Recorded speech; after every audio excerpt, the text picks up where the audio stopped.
What's going on, YouTubers? I'm back with another video. And you probably noticed I haven't been posting any videos of this here vehicle lately, and there's a reason why. So let me explain why in this section right now. So I put this car together and I installed this turbo on there. You can check my previous videos to see how to install a turbo on a small block Chevy. So I put this thing together and it's just not running the way I believe it should run. Now, I told you that to tell you this. Before I put the turbo on there, the car didn't run like it used to previously. This thing, how can I say? To me, this thing ran like a beast. Now, if you a race car guy and you had 7-8 second automobiles, you probably be like, yeah, right. But to me, this was the fastest car I had at the time. So to me, it was a beast. And I noticed over the years it started to slow down, and it just, grandpa ain't what he used to be. So I figured this is probably about maybe about 6-7 years back. We going back. So I noticed the car started to slow down, and I was getting into the Hondas. So this car sat for a while. I started learning and working on the Hondas, and come along with my Integra, which is, I've done videos of my Integra also. So the Integra came along, I started building that, put the turbo on the Integra. That one still run good, although it need a tune, but still that car run good. It still pulls hard, and like I say, you can check out some of my videos about my Integra. But back to this car right here. After I finished the Integra, drove it around for a while, and I figured I need to get back on this car. This was my very first car, and this car I'm not gonna get rid of. So I keep putting my money into cars that I end up getting rid of instead of putting it in a car that I know is not going anywhere. So I started working on this one, started doing the build, the MSD back there, the turbo setup, carburetor, and all that kind of good stuff.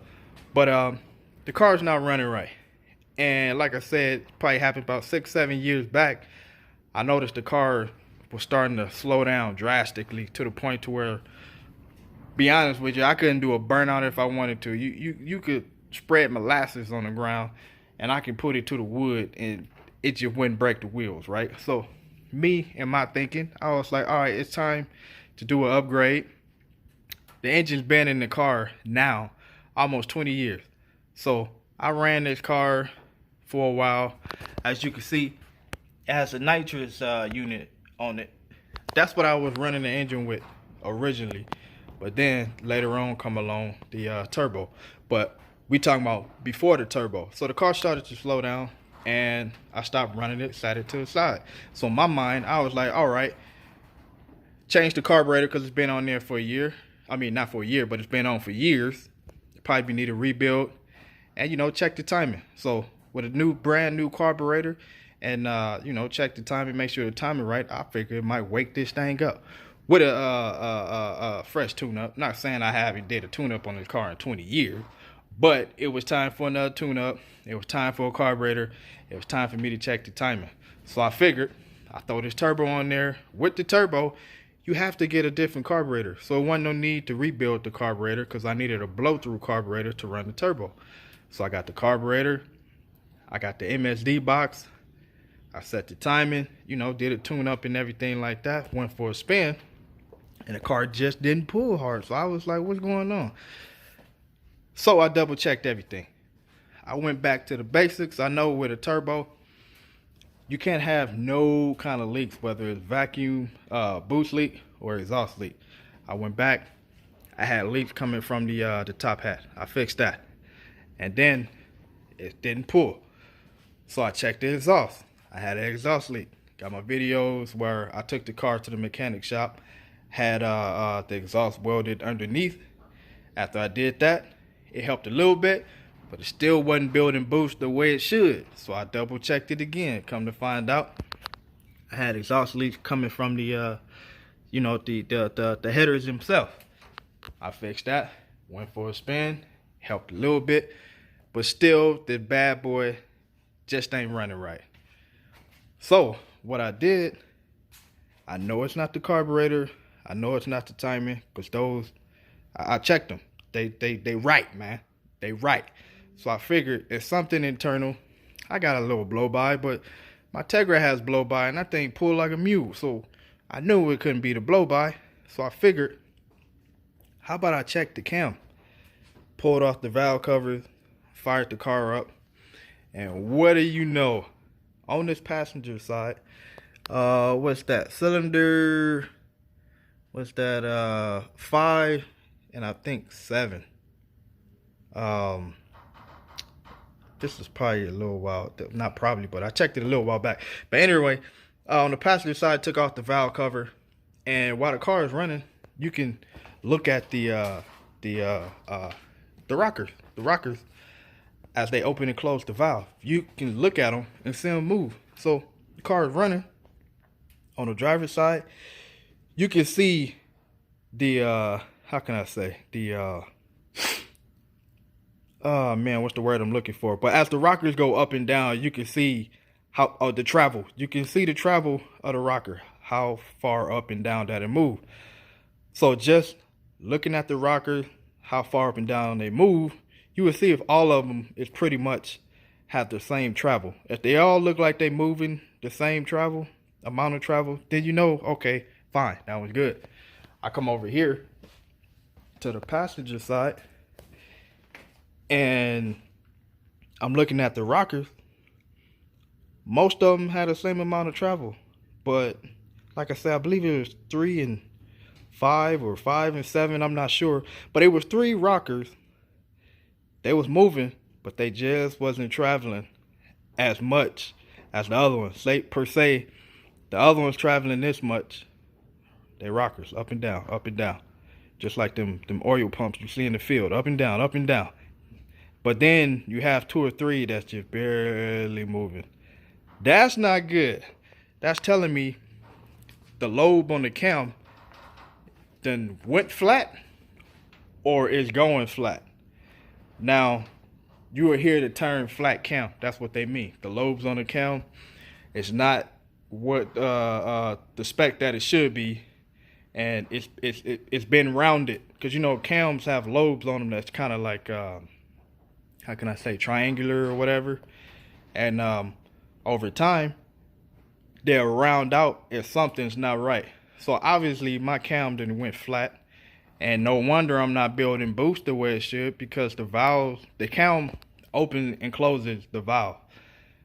Building boost is forcing air into the cylinder. So if I got a valve that's not opening, or a valve that's not closing all the way, you got air escaping and you got air that's not getting in. So all that boost that is building either is escaping or it's not getting in. So that's the reason my car run like you know what.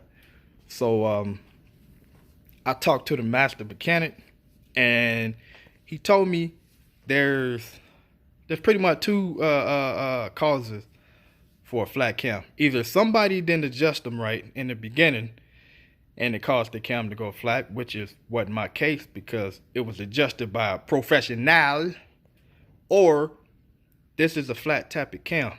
The flat tappet cam needs a specific kind of oil to keep it from wearing out. And guess what? I didn't use that type of oil because I didn't know to use it at that time. I know now, but he broke it down to me, and he stated in the later years, engines had flat tappet cams, so you can go to the store and buy oil, and it was suitable for a flat tappet cam. But nowadays, a lot of cars, when they have cams in it, they're hydraulic cam rollers. You know, you don't need a special type of oil for that cam. And he was telling me that the oil that's suitable for flat tappet cams is oil that has high zinc in the oil. And I've heard of zinc, but you know, I ain't a chemist. I don't know what all that means. You know, I've seen oil that said high zinc, Mobile One or Royal Purple.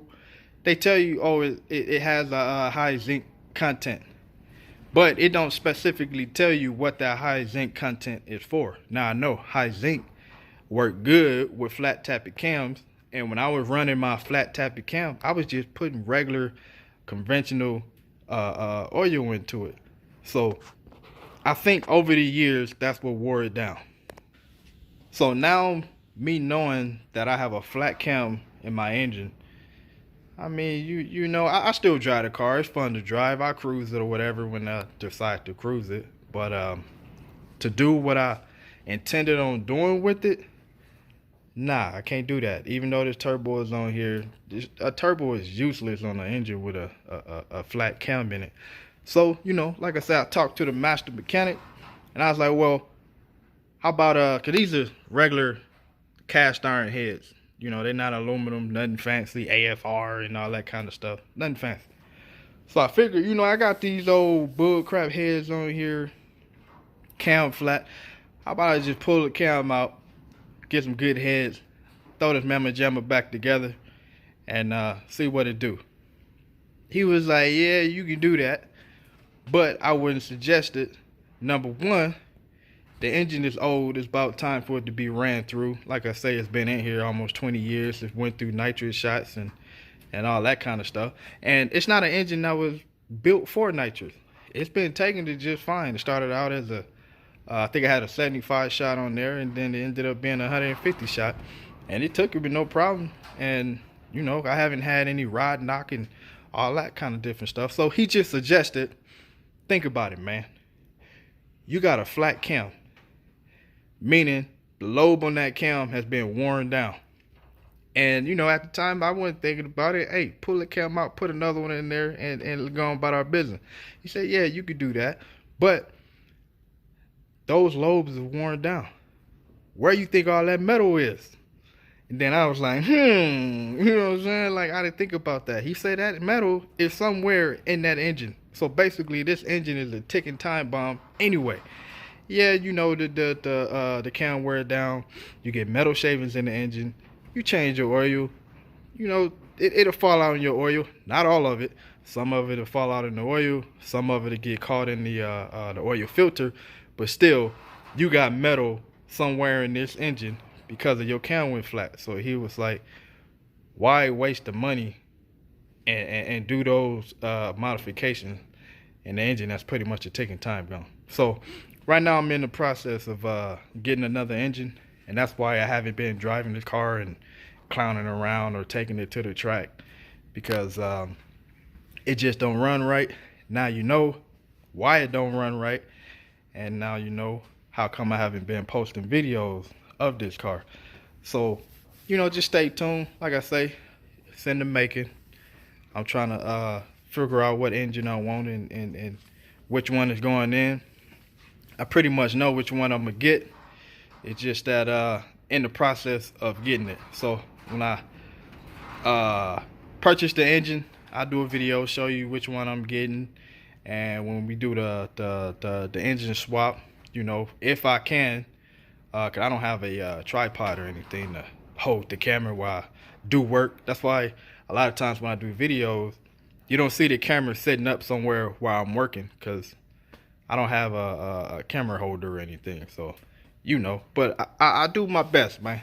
I try my best to keep y'all posted and on the updates and how far along I'm coming. But I just wish this car ran a lot better than what it does right now. And you know, we learn as we go.